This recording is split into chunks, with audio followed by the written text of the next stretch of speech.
साथियों, स्वागत है आप सभी का मेरे यूट्यूब चैनल पर।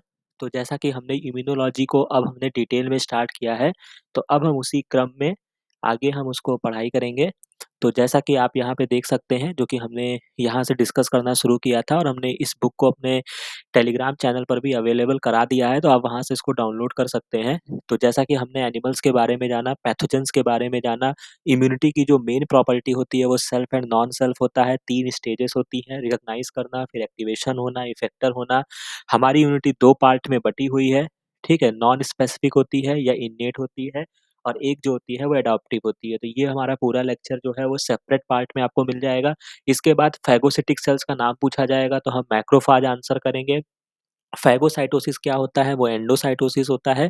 तो ये सारी कहानी हमने इसको पिछले लेक्चर में देख लिया। इसके बाद ब्लड और लिम्फ के बारे में भी हमने पढ़ाई कर लिया है। लिम्फोसाइट्स जाना, डब्ल्यूबीसी के बारे में जाना और कुछ पार्ट्स को हमने देखा, राइट? अब हम यहाँ पर देखेंगे कि ब्लड सेल्स, तो सबसे मोस्ट इम्पोर्टेंट चीज़ जो मैं आपको बता रहा हूँ, वो आपको हमेशा याद रखना है कि जो आपकी यहाँ पे मैं हाइलाइट करता हुआ चलूँगा, ठीक है? तो कोई समस्या नहीं आएगी। मल्टीपोटेंट स्टेम सेल, जब आपसे पूछा जाएगा हीमोपोएटिक जो आपकी ब्लड सेल्स होती हैं वो क्या होती हैं? तो वो आपकी मल्टीपोटेंट सेल्स होती हैं, राइट? या तो ये बात आपको याद रखेंगे। और in the bone marrow can differentiate into RBC, platelets and the various type of blood cells. तो यानी कि ये जो होती हैं, जैसे कि आप इस फिगर में देख सकते हैं, ये आपका बोन है, ठीक है? बोन में आपका बोन मैरो होता है जहाँ पर मल्टीपोटेंट हीमोपोएटिक स्टेम सेल्स होती है। मल्टीपोटेंट का मतलब ये बहुत सारी टाइप की सेल्स बना सकती हैं, इसीलिए इनको मल्टीपोटेंट कहा जाता है, राइट? तो क्या होता है, अब यहाँ पे 2 टाइप की प्रिकर्सर से ये बन सकती हैं, या तो ये माइलॉइड में कन्वर्ट होंगी, प्रोजेनेटर सेल्स होंगी, या लिम्फोइड। तो लिम्फोइड का मतलब आप जानते ही हैं कि लिम्फोसाइट्स में के फॉर्मेशन करेंगी, तो लिम्फोइड वाले में आपको कोई प्रॉब्लम नहीं होगा, बी लिम्फोसाइट बनेगी या टी लिम्फोसाइट बनेगी। और एक जो तीसरी पॉपुलेशन होती है उसको हम एनके सेल्स बोलते हैं, जो कि नेचुरल किलर सेल्स होती है, ठीक है? तो ये बहुत ही इम्पोर्टेंट पार्ट है जो कि आपको हमेशा याद रखना है, ठीक है? तो आप यहाँ पे इसको मैं छोटा कर दिया हूँ, तब आप यहाँ पे देख सकते हैं। तो जैसा कि यहाँ पे लिखा हुआ है आरबीसी, जो कि आपकी एरिथ्रोसाइट है। मेजर फंक्शन क्या होता है? Transport oxygen and carbon dioxide. तो ये एक इम्पोर्टेंट पॉइंट है, कभी भी आरबीसी के रेफरेंस में पूछा जाता है क्वेश्चन, तो मोस्टली लोग ये समझते हैं कि ये ऑक्सीजन का ट्रांसपोर्ट करता है, बट ऐसा नहीं है। ये ऑक्सीजन और CO2 दोनों का ट्रांसपोर्ट करता है। और आरबीसी के लिए आप फ़ैमिलियर होंगे, इसमें इसकी बहुत सारी अपनी स्टोरी होती है। इसका जो लाइफ स्पैन होता है वो 120 डेज़ का होता है। ये भी एग्ज़ाम में क्वेश्चंस पूछे गए हैं, ठीक है? इसमें जो ये रेड कलर का होता है वो किसकी वजह से होता है? तो वो हीमोग्लोबिन पिगमेंट की वजह से होता है, ठीक है? हालाँकि हीमोग्लोबिन एक सेपरेट पार्ट में लेक्चर आएगा, मैं वहाँ से इसको समझाऊँगा। तो ख़ैर आपको आरबीसी के नाम पे इतनी बातें याद रखनी होंगी, राइट? इसके बाद एनीमिया की भी जो स्टोरी आती है वो आरबीसी से ही होती है, ठीक है? तो ये सब चीज़ों से आप फ़ैमिलियर होंगे, ठीक है? दूसरी इम्पोर्टेंट चीज़ यहाँ पे आप देख सकते हैं, जो कि यहाँ पे मेंशन किया हुआ है, आप बहुत ही अच्छे से यहाँ पे देख सकते हैं, प्लेटलेट्स। प्लेटलेट्स क्या होती हैं? सेल फ्रैगमेंट होती हैं विदाउट न्यूक्लियस। इसमें क्या होता है, न्यूक्लियस नहीं पाया जाता है और सेल के फ्रैगमेंट्स होते हैं, ठीक है? ये ब्लड क्लॉटिंग में रोल प्ले करती हैं, ठीक है? तो ये बहुत ही इम्पोर्टेंट पॉइंट है। प्लेटलेट्स जो होती हैं वो कोई एग्ज़ाम में ऐसे क्वेश्चंस पूछे गए हैं कि प्लेटलेट्स क्या हैं? तो प्लेटलेट्स के बारे में कभी भी आप ये आंसर नहीं करेंगे कि ये ट्रू सेल्स होती हैं। मतलब ये सेल्स है ही नहीं, ये क्या है? सेल्स के फ्रैगमेंट हैं, ठीक है? तो ये इम्पोर्टेंट इन्फॉर्मेशन है जो आप याद रखेंगे एग्ज़ाम पॉइंट ऑफ व्यू से। इसके बाद फिर क्लासिफिकेशन आता है डब्ल्यूबीसी। बेसिकली जो डब्ल्यूबीसी होती हैं वो ज़्यादा इन्वॉल्व होती हैं आपके इम्यूनिटी में, तो हम इनको ल्यूकोसाइट्स बोलते हैं। अब इसमें जो क्लासिफिकेशन होता है वो ग्रैन्यूल्स के आधार पर होता है, ठीक है? 3 जो सेल्स जो होती हैं वो आपकी ग्रैन्युलोसाइट्स में आती हैं और एक ग्रैन्युलर भी आपकी होती हैं, राइट? तो जो आपकी ग्रैन्युलर सेल्स होती हैं वो आप यहाँ पे इसको देख सकते हैं, ठीक है? तो जो आपकी ये ग्रैन्युलर सेल्स होती हैं उसमें आपका बेसोफिल्स आता है। बेसिकली ये हिस्टामाइन को रिलीज़ करता है और development of the T cell. हालाँकि ये सेपरेट पार्ट में इनकी अपनी स्टोरी होती है, बट जो बेसोफिल्स होती हैं वो आपकी हिस्टामाइन सिक्रीट करती हैं, ठीक है? यानी कि अब यहाँ पे आपके लिए एक कॉमन सी इम्पोर्टेंट बात अगर आप यहाँ पे नोटिस करेंगे, तो सपोज़ दैट जैसे कि यहाँ पे लिख दिया गया कि जैसे कि हमने अपने पिछले लेक्चर में बताया था और यहाँ पे बेसोफिल्स की बात आ रही है, ठीक है? तो बेसोफिल्स के बारे में लिखा हुआ है कि ये रिलीज़ कर रही हैं हिस्टामाइन को, ठीक है? अब हिस्टामाइन हमने कहाँ पे पढ़ा था? तो ये हमने पढ़ा था हाइपर सेंसिटिविटी में या एलर्जी रिस्पॉन्स में मैंने आपको पढ़ाया था, ठीक है? तो यानी कि अगर एलर्जी रिस्पॉन्स में हिस्टामिन रिलीज़ होती हैं और बेसोफिल्स रिलीज़ करा रही हैं, तो यानी कि टाइप 1 हाइपर सेंसिटिविटी में अगर आपसे पूछा जाएगा कौन-सी सेल्स इन्वॉल्व है, तो इम्पोर्टेंट सेल्स जो इन्वॉल्व है वो आपकी क्या होगी? बेसोफिल्स होगी। तो ये बहुत ही इम्पोर्टेंट पॉइंट हमने यहाँ से सीखा है। तो यही इन्फॉर्मेशंस होती है जो आपकी बुक्स में लिखी होती है बट आप उस पे गौर नहीं करते हैं और फिर आपको सफ़र करना पड़ता है। राइट। दूसरी इंपॉर्टेंट चीज जो आपको हमेशा याद रखना है, इओसिनोफिल्स। इस्नोफिल्स जो होती हैं वो किल करती हैं एंटीबॉडी कोटेड पैरासाइट। बेसिकली ये मैंने आपको बताया था, इस्नोफिल्स जो होती हैं वो पैरासिटिक इन्फेक्शन के केस में इनका लेवल बढ़ जाता है। और एक इंपॉर्टेंट चीज और है कि बेसोफिल्स जो होती हैं वो हिस्टामिन सिक्रीट कर रही है बट इसके रेस्पॉन्स में ईओस का लेवल जो होगा वो इंक्रीज हो जाता है। और ईओस इओसिनोफिल्स का लेवल कब कब इंक्रीज होगा? तो ये आपका पैरासिटिक इन्फेक्शन में इंक्रीज होता है, ठीक है? पैरासिटिक इन्फेक्शन में ये इंक्रीज होता है, ठीक है? तो ये याद रखेंगे, बेसिकली ये फाइलेरिया के केस में होता है, ठीक है? ट्रॉपिकल पल्मोनरी इस्नोफिलिया वगैरह वहाँ पे कंडीशंस आती है, तो खैर वो आपको उतना नहीं जानना है बट आपको इतना याद रखना है कि जब हमने इसको पढ़ा हाइपर सेंसिटिविटी, वहाँ पे जो हिस्टामाइन सिक्रीट करने वाली जो आपकी सेल्स थी, वो जो सेल्स थी वो आपकी बेसोफिल्स थी, राइट? बेसोफिल्स आपकी सेल्स थी और उसके काउंटर पार्ट में उन व्यक्ति में, मतलब जिस पर्सन में एलर्जी कॉज हो रही होगी, ठीक है? ये आप याद रखिएगा, वहाँ पे इओसिनोफिल्स का लेवल इंक्रीज होगा क्योंकि वो उसके काउंटर अटैक के लिए आती हैं। तो यहाँ पर आपको कोई कंफ्यूजन नहीं होनी चाहिए।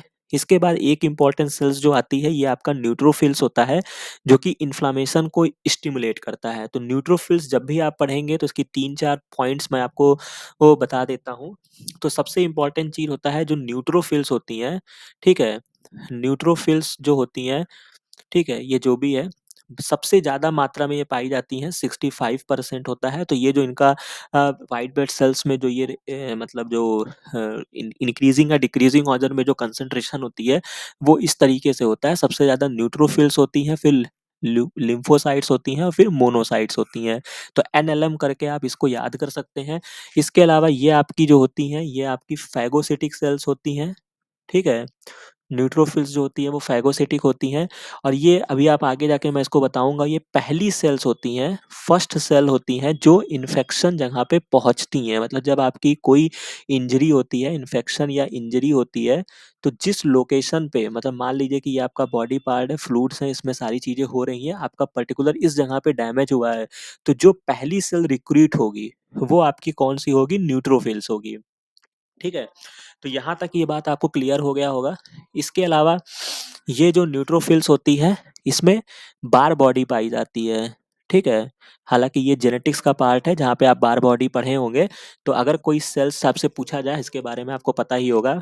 जब आप बार बॉडी कैलकुलेट करते हैं तो याद होगा ना आपको, एक्स एक्स वाई अगर दिया हुआ है, ठीक है? ये कमेंट सेक्शन में आप बताइएगा कि ये कौन-सा सिंड्रोम होता है। तो इसमें अगर आपको बार बॉडी कैलकुलेट करने को कहा जाता है, तो बार बॉडी कैलकुलेट करने के लिए हम एक्स में से एक क्रोमोसोम माइनस कर देते हैं, यानी कि टोटल नंबर ऑफ क्रोमोसोम यहाँ पे 2 है, तो 1 से माइनस करेंगे तो यानी यहाँ पर 1 बार बॉडी है।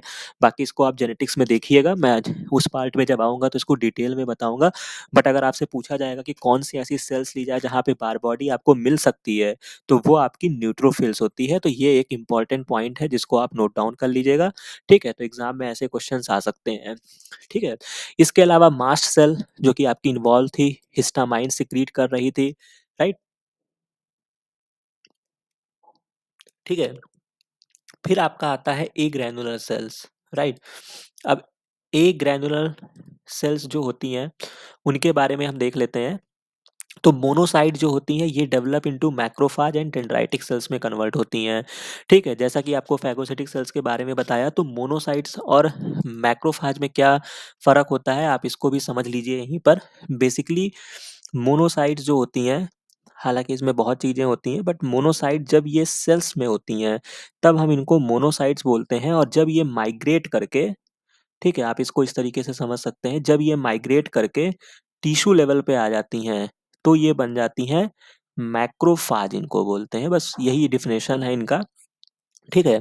तो ये आपको याद रखना है, फेगोसिटिक प्रॉपर्टी होती है मैक्रोफाज की और यही मोनोसाइट जो है वो डेंड्राइटिक सेल्स में भी कन्वर्ट हो जाता है। हालाँकि मैक्रोफाज आगे चल के एंटीजन प्रेजेंटिंग सेल्स का काम करता है, एपीसी, तो ये सब चीज़ें हम आगे देखेंगे। ठीक है? इसके बाद मोनोसाइट्स हो गया, वही बात यहाँ पे बताई गई है मैक्रोफाज के बारे में, engulf and digest micro organism और एक्टिवेट टी सेल्स, ठीक है? इसके बाद डेंड्राइटिक सेल्स जो होती हैं ये आपकी एंटीजन प्रेजेंटिंग सेल्स होती हैं जो एंटीजन को प्रेजेंट करती हैं। तो ये पॉइंट यहाँ पर आया है, तो मैं यहाँ पर ये भी आपको क्लियर कर देता हूँ कि बेसिकली एंटीजन प्रेजेंटिंग सेल्स इनको बोलते हैं एपीसी। ये आपकी 3 सेल्स होती हैं। पहली जो होती है वो आपकी मैक्रोफाज होती है, ठीक है? मैक्रोफाज होती है। दूसरी आपकी डेंड्राइटिक सेल्स होती हैं, ठीक है? ये आप याद रखिएगा, डेंड्राइटिक सेल्स होती हैं और तीसरी जो होती हैं वो आपकी बी सेल्स होती हैं, ठीक है? तो ये आप इम्पोर्टेंट है, ये आप इसको याद रखेंगे कि कौन सी 3 सेल्स आपकी एंटीजन प्रेजेंटिंग सेल्स होती हैं, ठीक है? और बाकी अगर आपको इसको लर्न करने के लिए कोई ट्रिक जानना हो तो आप इस तरीके से याद कर सकते हैं, जैसे कि आप हार्मोन्स के केस में थायराइड, पैराथायराइड जो भी आप पढ़े थे ना वहाँ पे आप बीएमडी पढ़ते हैं। बीएमडी क्या होता है? बेसल मेटाबॉलिक रेट इसको बोलते हैं, ठीक है? तो ख़ैर उसको यहाँ से कोई लेना-देना नहीं है, बट एक अच्छा टर्म है जो शायद आपको अच्छे से रिकॉल रहेगा मेरे हिसाब से। तो आप बीएमडी को याद रखिएगा, बी से बी सेल्स हो जाएँगी, एम से मैक्रोफेज हो जाएगा और डी से डेंड्राइटिक सेल्स हो जाएँगी। तो यहाँ पे आपको ये भी कन्फ्यूज़न नहीं होगा, ये तीनों चीज़ आपको लर्न हो जाएँगी, ठीक है? तो ये हो गई। इसके बाद बी लिम्फोसाइट्स के बारे में हमने बहुत सारी बातें कर ली है, एंटीबॉडी प्रोड्यूस करती हैं, मेमोरी सेल्स बनाती हैं। T lymphocyte basically virus infected cells को किल करेंगी, regulate activity of other white WBC. और नेचुरल किलर सेल, ये भी नाम में ही किलर लिखा हुआ है, तो attack and lyse virus infected या कैंसरस बॉडी सेल्स, तो ये इन चीज़ों पे काम करती हैं। तो ये आपको जनरल इन्फॉर्मेशन हर सेल्स के बारे में आपको मिल गया है, माइलॉइड और लिम्फोइड प्रोजेनेटर। तो ये दोनों चीज़ें आपको हमेशा याद रखनी है, ठीक है? अब हम यहाँ पे देख लेते हैं कुछ और इम्पोर्टेंट चीज़ को, जैसे कि यहाँ पे एंटीबॉडी के बारे में यहाँ पे दिया हुआ है। तो कुछ सेल्स जो सी होती हैं, जैसे ये हमने कॉन्सेप्ट आपको दे दिया है, एंटीबॉडी प्रोटीन होती है that bind specifically to certain substance identify the immune system as non self, मतलब जो भी आपकी नॉन सेल्फ होगी उसी पर ये बाइंड करेगी। बाकी ये कैसे बाइंड करती है, वहाँ पे मेजर हिस्टोकॉम्पेबिलिटी प्रोटीन होता है जो कि अल्टर्ड होगा पैथोजन में, जिसकी वजह से उसको रिकॉग्नाइज करते हैं। This binding can inactivate virus and toxin and it can act as tag on non self cell. तो एंटीबॉडी बेसिकली उस पे एक टैग का काम करता है, यही प्रोसेस जो मैंने आपको बताया था ऑप्सोनाइजेशन में, making them easier for immune system to attack. Antibodies produced by the B cells, ठीक है? तो ये कहानी हो जाती है। इसके बाद इंपॉर्टेंट जो चीज़ें आती हैं वो आपका आता है मेजर हिस्टोकॉम्पेबिलिटी कॉम्प्लेक्स। तो एमएचसी क्या होता है? MHC protein are found in the two classes, MHC 1 होता है और एमएचसी 2 होता है, ठीक है? तो MHC 1 protein are found on the surface of most cells in the mammalian body and MHC 2 protein are found in most immune system cells, ठीक है? तो ये थोड़ा-सा इन्होंने ब्रॉड लेवल पे बताया है। बेसिकली आगे चल के इसको हम और क्लैरिफाई करेंगे। MHC protein are important self identify labels and play major role in coordinating interaction between lymphocyte and macrophage. तो खैर इसकी स्टोरी अभी आगे आएगी, उन्होंने जनरल सा इंट्रोडक्शन दिया हुआ है, ठीक है? तो हम इसको आगे यहाँ पे क्लियर करेंगे। मेजर हिस्टोकॉम्पेबिलिटी कॉम्प्लेक्स अपने में ही एक ब्रॉड टॉपिक है, तो हम उसको डिटेल में कवर करेंगे, ठीक है? इसके बाद जो आपका नेक्स्ट पार्ट आता है वो टी सेल रिसेप्टर्स होते हैं, are integral membrane protein on the surface of the T cells पे पाए जाते हैं। They recognize and bind to non self, obvious सी बात है वो नॉन सेल्फ प्रेजेंट सब्सटेंस से बाइंड करेंगे जो कि सेल्फ एमएचसी मॉलिक्यूल पे होगा। तो खैर ये इतनी इन्फॉर्मेशन आपको यहाँ पे मिल गई। अब हम यहाँ पे थोड़ा-सा और चीज़ों को देख लेते हैं, ठीक है? जैसे कि यहाँ पे ये दिया हुआ है साइटोकाइन्स के बारे में, ठीक है? तो साइटोकाइन्स के बारे में हम थोड़ा-सा यहाँ पे पढ़ लेते हैं। जैसे cytokines are soluble signaling protein released by the many cell type. They bind to the cell surface receptor and alter the behavior of their target cell.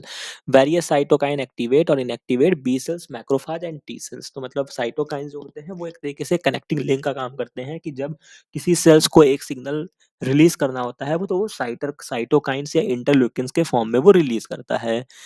तो यहाँ तक आपको बातें समझ में आ गई होंगी। बाकी हमने जो ब्रॉड लेवल में क्या-क्या पढ़ाई किया, animals have non specific and specific defence pathogen, both kind of mechanism are based on the ability of differentiate self from non self. ये बहुत ही इंपॉर्टेंट प्रॉपर्टी है इम्यून सिस्टम की। Non specific defence target a broad range of molecule and organism, while specific target configuration of atom. तो ये सारी चीज़ें आपको याद रखना होगा, ठीक है? तो इतनी बातों को अभी हमने यहाँ पे देख लिया है, ठीक है? और यहाँ पे जैसे लिखा, the outcome of a disease, the life और death of the host often depends on the success of both rapid, मतलब सारी चीज़ें इन्हीं बातों पे डिपेंड करती है कि आपकी इम्यूनिटी किस तरीके से रिस्पॉन्स कर रही है। तो ये बातें यहाँ पे हमने देख लिया है। अब हम यहाँ पर देखते हैं what are the characteristic of the non specific defences, कि क्या-क्या प्रॉपर्टी होते हैं। तो नॉन स्पेसिफिक डिफेंस यानी कि अब हम यहाँ पे किसकी बात कर रहे हैं, इन्नेट इम्यूनिटी की। तो non specific defence are general protection and mechanism that attempt to stop pathogen from invading the body.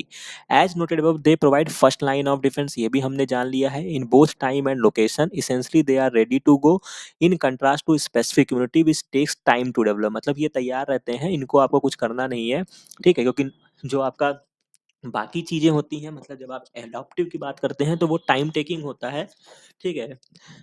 तो वही बातें यहाँ पे बताई गई हैं, राइट? इसके बाद यहाँ पे लिखा हुआ है barriers and local agent defend the body against invaders. तो कौन-कौन से बैरियर होते हैं, अब हम उनके बारे में थोड़ा डिटेल में जानेंगे, ठीक है? तो यहाँ पे आप इसको देख सकते हैं।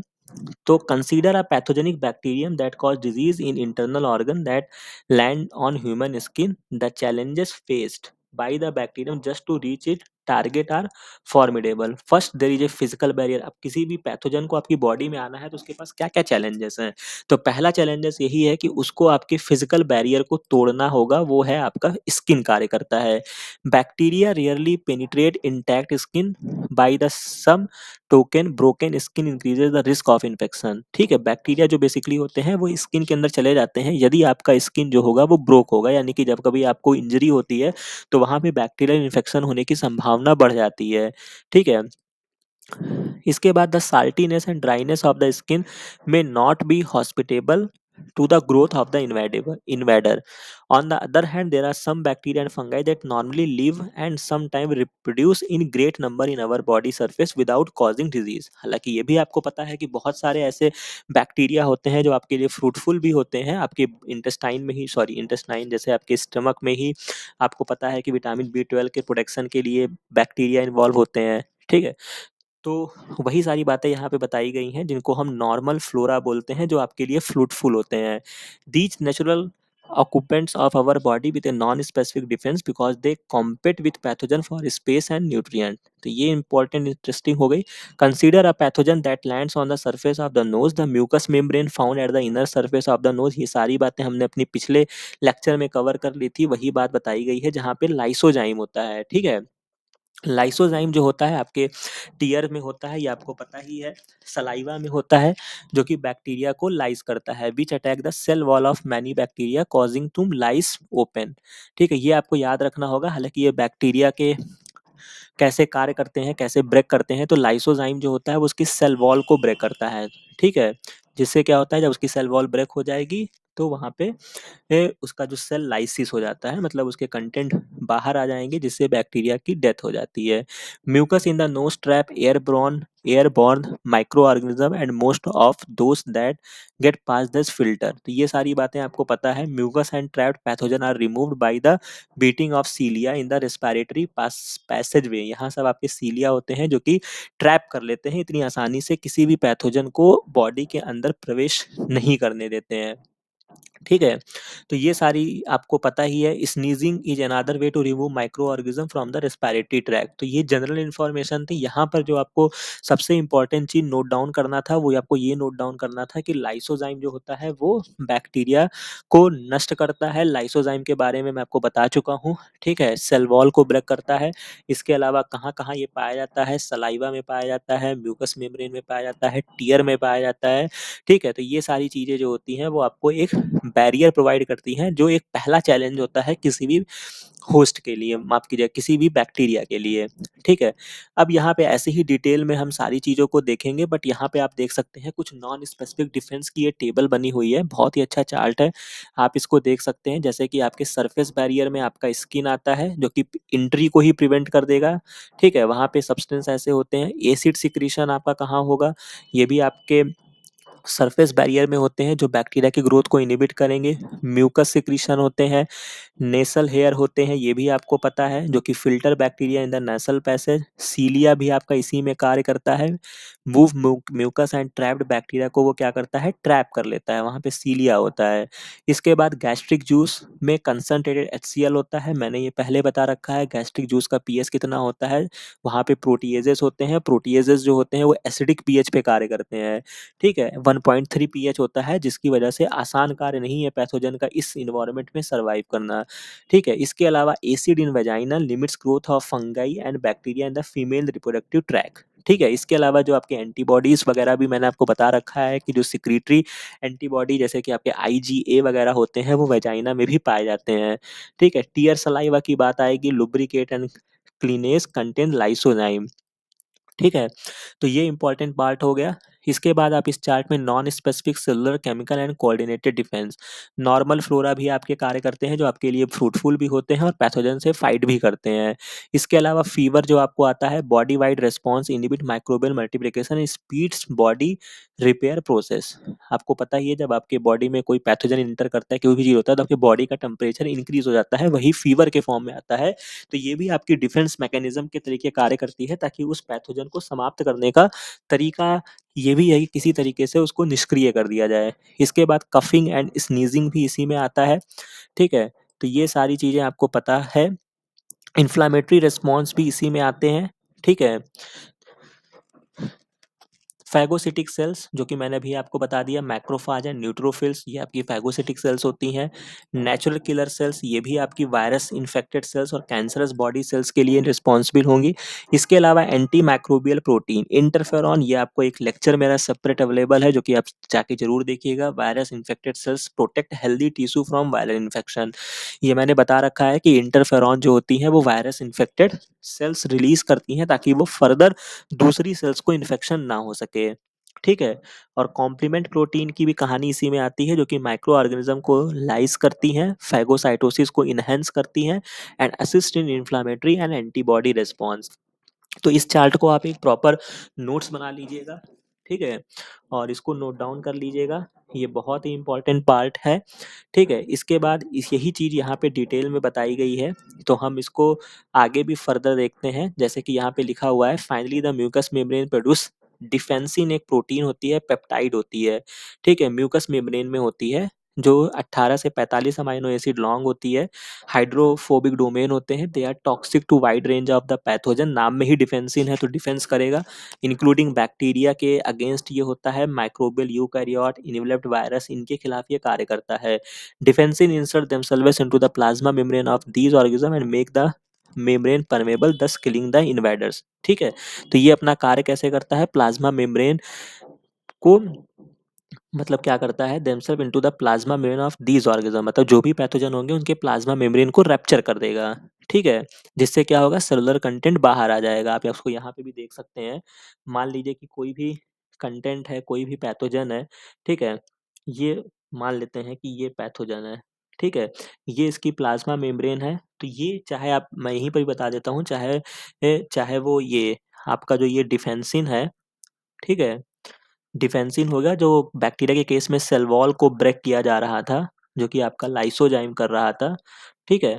तो दोनों ही क्या कर रहे थे, ये सेल सेल मतलब सेल्स के ऊपर क्या होगा, सेल वॉल होगा या तो प्लाज्मा मेम्ब्रेन होगी। अगर आप इसको रप्चर कर देंगे तो जो इसका कंटेंट है, मान लीजिए ये कंटेंट है इसका, तो ये क्या होगा, ये लीक आउट हो जाएगा, ठीक है, लीक आउट हो जाएगा, ठीक है। यहाँ पर भी वही प्रक्रिया होगी, क्या हो जाएगा, लीक आउट हो जाएगा। तो ये क्या हो जाएगी, सेल्स क्या हो जाएगी, लाइसिस हो जाएगी इस सेल्स की, ठीक है। तो ये मैकेनिज्म होती है, ठीक है। तो ये आप मैकेनिज्म को याद रखेंगे। डिफेंसिन जो होता है वो प्लाज्मा मेम्ब्रेन को रप्चर करता है, ठीक है।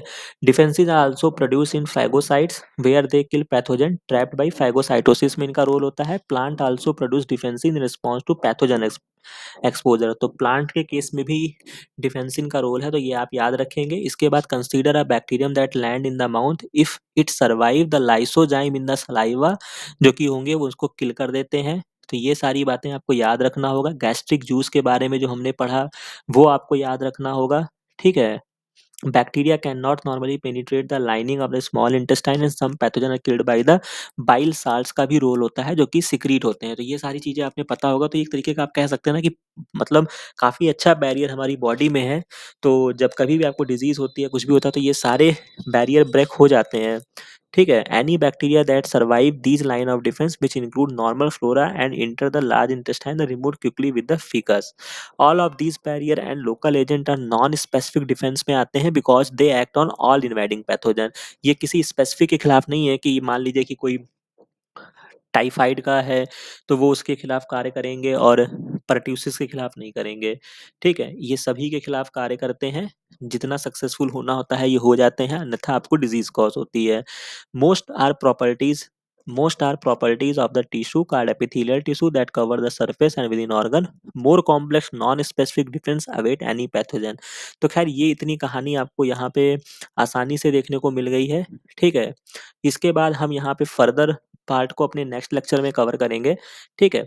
तो ये छोटी इन्फॉर्मेशन थी, ये छोटा लेक्चर का सीरीज़ था, इसमें आपने क्या-क्या हमने देखा, हमने हीमेटोपोएटिक सेल्स के बारे में जाना, सारी चीज़ों की इन्फॉर्मेशन को जाना, ठीक है? ये बहुत इम्पोर्टेंट पॉइंट था, एंटीबॉडी, एमएचसी जो कि हम बाद में डिटेल में देखेंगे, ठीक है? इसके बाद नॉन स्पेसिफिक पैथोजेन्स के बारे में हमने पढ़ लिया है, इसको आप पूरा प्रॉपर नोट्स बना लीजिएगा, ठीक है? बाकी जो भी मैकेनिज़्म है लाइसोज़ाइम की, डिफेंसिन की, तो ये चीज़ें आप याद रखेंगे, ठीक है?